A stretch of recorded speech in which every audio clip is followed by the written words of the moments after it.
Painting के paintings पढ़नी है कि कौन कौन सी पेंटिंग्स आपको 2020 के सिलेबस के अकॉर्डिंग पढ़नी है। तो बेसिकली 4 पेंटिंग्स हैं, Krishna lifting mount Govardhan, falcon on bird rest, Kabir and Raidas and marriage procession of Dara Shikoh. ये चारों ही पेंटिंग आपके बोर्ड्स के पर्सपेक्टिव से बहुत इम्पॉर्टेंट है। प्लस इसमें आपको आर्टिस्ट, टाइम पीरियड, सब school and medium technique school collection सब दे रखा है। तो ये स्लाइड इम्पॉर्टेंट है, इसका स्क्रीनशॉट ले लो। एंड इसमें एक्सेप्शन क्या है कलेक्शन में, फेल्कॉन ऑन बर्ड रेस्ट जो हमारे सेकेंड पेंटिंग है ना, वो एक्सेप्शन है। क्यों एक्सेप्शन है? क्योंकि इसका जो कलेक्शन है, ये पेंटिंग कहाँ पे है, ये है सवाई मानसिंह म्यूज़ियम में, जयपुर में, राजस्थान में। देखो जो हमारी बर्ड थी ना, उसको यहाँ पे नहीं रहना था, तो वो उड़ते उड़ते कहाँ पहुँच गई, जयपुर पहुँच गई, इसलिए उसको जयपुर में रहना था, तो वो इसका एक्सेप्शन कलेक्शन है। हमारी पहली पेंटिंग कौन सी है, फेल्कॉन ऑन बर्ड रेस्ट। देखो फेल्कॉन का मतलब होता है बाज। ये जो पेंटिंग है ना, ये जहांगीर स्कूल में बनी थी।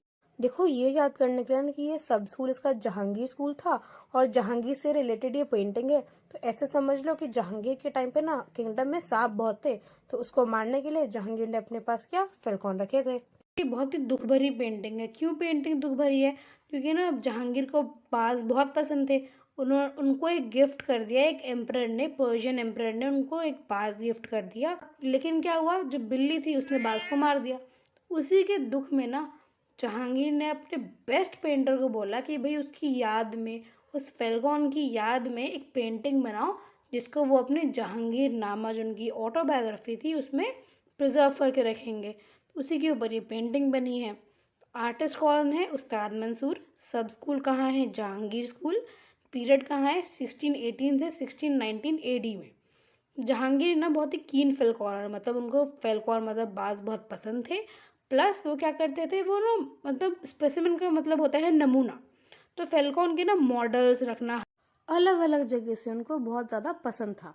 तो एक बार क्या हुआ, एक एम्परर थे पर्शिया के, शाह अब्बास, उन्होंने एक अच्छा खासा जीता जागता फेल्कॉन किसको, जहांगीर को गिफ्ट कर दिया।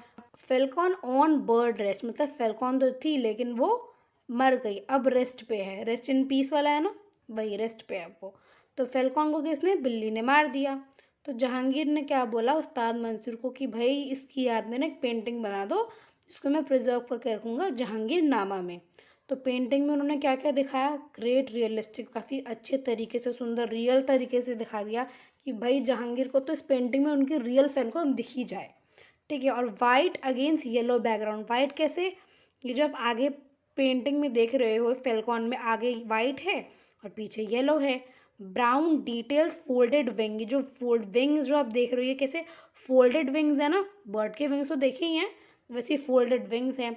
फिर अब फेल्कॉन है, बाज है, तो उसकी शार्प बीक होगी, राउंड आईज होंगे। वाइट, ब्राउन और येलो कलर से इसको डिपिक्ट किया गया है, दिखाया गया है। फिर देखो ये जो पूरी पेंटिंग है इसमें आपको 3 वर्ड्स दिखाई दे रहे हैं। कहाँ पे, यहाँ पे टॉप पे बहरी और ये नीचे उत्तम। ठीक है। तो पहले क्या लिखा हुआ है आपका, जहांगीर पट शाह, जो टॉप पे लिखा है। फिर बीच में क्या लिखा है, नियर फेल्कॉन बहरी, मतलब फेल्कॉन ये जो बाज है वो, और उत्तम लिखा है नीचे, मतलब एक्सीलेंट, काफ़ी अच्छे तरीके से फेल्कॉन को दिखाया गया है। तो विद दिस आपकी फर्स्ट पेंटिंग जो है वो कंप्लीट हो गई, फेल्कॉन ऑन बर्ड रेस्ट। ये रहा इसका डिटेल डिस्क्रिप्शन। तो अब हम आते हैं हमारी सेकेंड पेंटिंग पे, कृष्णा लिफ्टिंग माउंट गोवर्धन। देखो भाई ऐसा कोई इंसान नहीं होगा हमारे इंडिया में जिसने ना कृष्ण जी की स्टोरी सुनी ही ना हो। कोई रहा ही नहीं जो कृष्ण जी के चाम से बच सके, तो वही है इस वाली पेंटिंग में।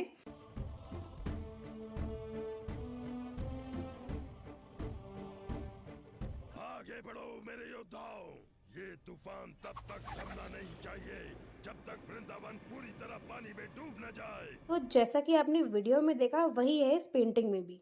ये कहाँ से लिया है हमने, भगवत पुराण से। भगवत पुराण क्या है, हमारी एक इंडियन एपिक है। इसके आर्टिस्ट कौन है, मिस्किन। कब बना था ये, अकबर के टाइम पीरियड पे। और कहाँ कब का है ये, 1585 से 1590 AD के टाइम का। तो इस पेंटिंग में क्या दिखाया गया, जो कृष्ण जी है ना, वो माउंट गोवर्धन को उठा रहे हैं। ये ऊपर माउंट गोवर्धन है और नीचे ये कृष्ण जी हैं, काफ़ी एफर्टलेसली उठा रहे हैं माउंट गोवर्धन को इन हिज लेफ्ट हैंड पे। क्यों उठा रहे हैं भाई? ये जो लोग आप देख रहे हो नीचे, इन लोगों को बचाने के लिए, किसके क्रोध से? जो गॉड इंद्र, हम सबको पता है कि भाई इंद्र के क्रोध से उन्होंने बहुत तेज़ वर्षा करवा दी थी। तो जो कृष्ण जी थे उन्होंने अपने हाथ में ही, लेफ्ट हैंड में ही क्या है, पूरे माउंट गोवर्धन को उठा लिया था। तो वही है इस पेंटिंग में भी। ऊपर से क्या है, ये वर्टिकल पेंटिंग है, सीधी पेंटिंग आप देख ही रहे हो, सीधी पेंटिंग है। इसमें क्या है, flora and fauna. Flora and fauna मतलब, फ्लोरा मतलब फूल, फूल से याद रख लो, फ्लोरा, फ्लोरा मतलब फूल, जैसे कि बाग बगीचे पेड़ पौधे सब आते हैं। एंड फौना मतलब जैसे कि जो भेड़ बकरी, कैटल, डियर, मंकीज, वो सब। और फ्लोरा क्या है, ट्रीज एंड ग्रीन ग्रासेस। काफ़ी ब्यूटीफुली दिखाए गए हैं रॉकी माउंटेन पे। देख रहे हो, रॉक्स माउंटेन, तो रॉकी माउंटेन पे। अब माउंटेन है तो रॉक तो होगा ही ना, तो रॉकी माउंटेन पे। फिर क्या है, बिलो द माउंटेन, माउंटेन के नीचे कौन कौन है, ये ब्रिज के लोग, जो काफ़ी अपने कैटल्स के साथ, दिख रहे हो नीचे गाय वाय सबके साथ हैं यहाँ पे, उसी के नीचे खड़े हैं। फिर ब्लू क्या है, इस पेंटिंग का डोमिनेंट कलर है। कैसे पता? क्योंकि देखो भाई, मैक्सिमम चीज़ें जो हैं वो ब्लू से दिखाई गई हैं। तो ब्लू क्या है, कृष्ण जी भी ब्लू से ही है ना, तो बस डोमिनेंट कलर हो गया हमारा ब्लू। प्लस क्या है, अब कृष्ण जी के बारे में बताया है भाई, कृष्ण जी उठा रहे हैं तो उनके बारे में तो डिस्क्रिप्शन दोगे ना। तो वही है, सबसे लार्ज साइज में कृष्ण जी बनाए गए हैं। पीताम्बर, पीताम्बर का मतलब क्या होता है, पीले वस्त्र। पीले वस्त्र मतलब पीले कपड़ों को कहते हैं पीताम्बर। फिर क्या है, large garland of white flowers on his neck. सुंदर सा, इतना बड़ा सा देख रहे हो आप, ये वाइट गार्लैंड मतलब जो फूलों की माला पहन रखी है वो उन्होंने अपने नेक पे। प्लस ये ट्राई बेंड पोस्चर पे, मतलब कि जो इनका पोस्चर है उसको बोलते हैं ट्राई बेंड पोस्चर, उस पोस्चर में खड़े हैं और काफ़ी एफर्टलेसली किसको, माउंट गोवर्धन को उठा रहे हैं। तो विद दिस आपकी सेकेंड पेंटिंग भी कंप्लीट हो गई। ये रहा इसका detail description, you can take the screenshot. अब आती है हमारी third painting, Kabir and Raidas. इस पेंटिंग के आर्टिस्ट कौन है, उस्ताद फ़कीरुल्लाह खान, जो कि हमें पता है, मैं अपनी लास्ट वीडियो में पढ़ा था कि शाहजहां के टाइम के क्या थे, काफ़ी प्रोमिनेंट पेंटर थे। तो सब स्कूल क्या हो गया, शाहजहां स्कूल। और किस टाइम पीरियड पे बनी है ये, 1640 AD के टाइम पीरियड में। देखो हम सबको पता है कि शाहजहां के टाइम पे वर्ल्ड्स मोस्ट रियोन्ड मॉन्यूमेंट्स बने थे। ताजमहल हो गया, जामा मस्जिद हो गया, रेड फोर्ट हो गया, फिर आपका लाहौर फोर्ट का रिनोवेशन हो गया। तो ये सब कुछ बना था शाहजहां के टाइम पे। लेकिन हमारे इंडियन सेंट्स को, saint Kabir and saint Raidas को, तो हमारे इंडियन विलेज में बैठ कर के पीसफुली काम करना था, और वर्शिप और काम दोनों एक ही साथ करना था। तो उसी के ऊपर ये पेंटिंग बनी हुई है। पेंटिंग कैसी है, हॉरिजॉन्टल पेंटिंग है। हॉरिजॉन्टल मतलब ऐसे लेटी हुई, एंड वर्टिकल मतलब जो सीधी खड़ी है वो।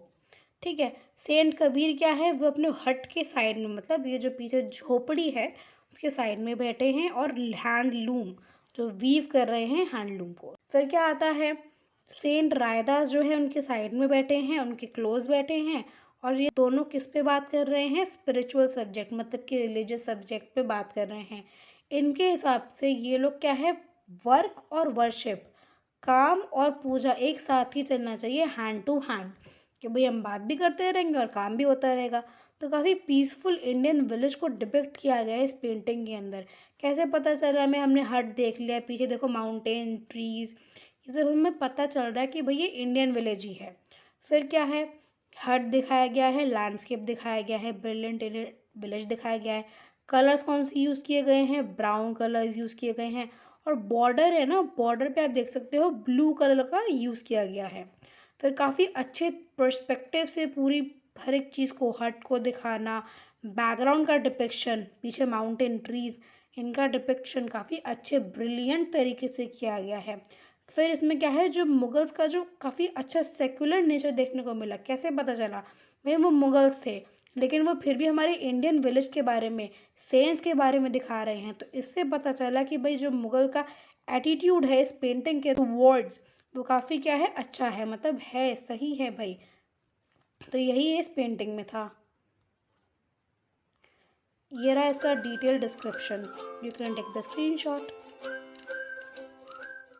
अब आते हैं हम अपने last and the most important painting पे, marriage procession of Dara Shikoh. देखो ये जो पेंटिंग है ना, ये पेंटिंग आपके बोर्ड के पर्सपेक्टिव से बहुत बहुत इम्पॉर्टेंट है। तो इस पेंटिंग के हर एक चीज़ को बाय हार्ट याद करना, एंड जो क्वेश्चन है ना वो आपके 2-3 टाइप से पूछे जा सकते हैं। तो जितना भी कुछ है मैं आपको डिस्क्रिप्शन बॉक्स में प्रोवाइड कर दूंगी। कोई भी वर्ड मीनिंग, कोई भी क्वेश्चन हो तो मैं डिस्क्रिप्शन बॉक्स हर एक वीडियो का ज़रूर चेक करना, क्योंकि आपको वहाँ पे सारी इंपॉर्टेंट इन्फॉर्मेशन दी गई है। एंड अगर आपको कोई भी क्वेरीज, कुछ भी प्रॉब्लम है तो मेरे को कमेंट सेक्शन में ज़रूर बताना। छोटी से छोटी चीज़ कुछ भी है, let me know in the comment section below. Okay, तो इसके आर्टिस्ट कौन है? हजी मदनी। कहाँ का बना हुआ है ये सब स्कूल? कहाँ है? Provincial Mughal Awadh school. कब का है ये? 1750 AD का। तो ये जो पेंटिंग है ना काफ़ी अच्छे तरीके से दिखाया गया है इसमें मुगल मिनिएचर का। देखो इस पेंटिंग में क्या है, दारा सिकोह बताया ना, दारा सिकोह की शादी है। तो दारा सिकोह कौन है? ये जो ये देख रहे हैं ब्राउन कलर के हॉर्स में बैठे हुए हैं आगे, ये हैं दारा सिकोह। दारा सिकोह कौन थे? शाहजहां के बेटे, एल्डर सन थे। शाहजहां कौन है? ये जो सर्कल देख सकते हो आप यहाँ पे इस साइड, सर्कल में ना ग्रीन कलर से दिखाया हुआ है, तो ये कौन है? शाहजहां, इनके फादर। तो आगे कौन है? दारा सिकोह, और पीछे कौन है? उनके फादर शाहजहां। देखो हम सबको अभी तक तो ये बात याद हो ही चुकी है कि शाहजहां के नाम पे वर्ल्ड्स मोस्ट रियोन्ड मॉन्यूमेंट्स बने हैं। तो जब उनके एल्डर बेटे की शादी है तो तामझाम तो होना ही है। तो हजी मदनी ने, जो कि इसके आर्टिस्ट है इस पेंटिंग के, उन्होंने इस पेंटिंग में वही चीज़ अच्छे से दिखाई है। और क्या है, देखो दारा सिकोह के ना जस्ट पीछे 3 अटेंडेंट्स हैं। एक के हाथ में क्या है? कैंडल। एक के हाथ में है फ्लाइंग विस्क। और एक क्या है? जो घोड़े को चला रहा है। ठीक है। और क्या है इस पेंटिंग में? मेन और विमेन जो है वो बाराती में काफ़ी अच्छे से जॉयफुली, आप देखो किसी की बाराती जाती है तो जॉयफुली होता है ना, बस यहाँ पे भी वही है। सारे मेन एंड वुमेन जो हैं बाराती में शामिल हैं और वो जा रहे हैं, और सामने कौन है उनके? जो शराती हैं। प्लस थोड़ी लंबी है ये पेंटिंग, बहुत बहुत इंटरेस्टिंग है। ठीक है। फिर क्या है, अब दारा सिकोह के और ब्राइड, अब भाई दुल्हन है तो दुल्हन के भी तो रिलेटिव होंगे ना, दुल्हन के साइड से भी आए हैं लोग। तो ब्राइड के भी रिलेटिव्स आ गए, वो इस साइड हैं आपके राइट हैंड साइड, और लेफ्ट साइड कौन है? दारा सिकोह के बाराती। और सब ने काफ़ी कलरफुल क्लोथ्स, और सब के देखो आप हर जगह देख सकते हो कि गोल्डन बॉर्डर्स हैं, सबकी ड्रेसेस पे ना गोल्डन गोल्डन बॉर्डर है। और नियर द हॉराइजन मतलब ऊपर की साइड, ये ऊपर की साइड जो है क्या है? मेन एंड वुमेन दिखाए गए हैं जो कि हॉर्सेस पे आए हुए हैं और हाथियों पे आए हुए हैं। हाथी क्या डार्क ब्लू कलर से दिखाए हुए हैं। हर एक फिगर को काफ़ी ब्यूटीफुली दिखाया गया है। पता चल रहा है कि हाँ भाई आगे दारा सिकोह है, पीछे शाहजहां है। तो हर एक चीज़ को काफ़ी अच्छे तरीके से ब्यूटीफुली दिखाया गया है। फायर वर्क्स देख रहे हो इधर, पटाखे, उस टाइम पे पटाखे जलते थे, आज भी पटाखे जलते हैं, उस टाइम पे पटाखे जल रहे थे। फिर कलर्स कौन कौन से यूज़ किए गए पूरी पेंटिंग पे?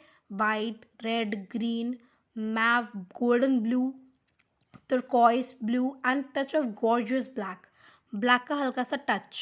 ठीक है, वो दिखाया गया है। फिर देखो उस टाइम पे भी, सोच रहे हो आप कब का, 80s में बात कर रहे हैं हम लोग, 1750 में भी, तब भी दारा सिकोह की शादी पे 32 लाख रुपीज़ इन्वेस्ट किए गए थे। और उनकी जो एल्डर सिस्टर थी, जस्ट हाफ, उनकी जो सिस्टर थी जहानारा बेगम, उनके पे कितने? 16 लाख रुपीज़ थे, just half. And Dara Shikoh पे कितने थे? 32 लैक्स। ओके, ये भी एक इम्पॉर्टेंट बात है, 1 मार्क्स में पूछ सकते हैं। फिर दारा सिकोह की शादी हुई नदीरा बेगम से कब हुई? 1633 AD में। सो विद दिस आपका लास्ट फाइनल आपका Mughal school of miniature painting end हो गया। एंड ये रहा इसका detail description, you can take the screenshot.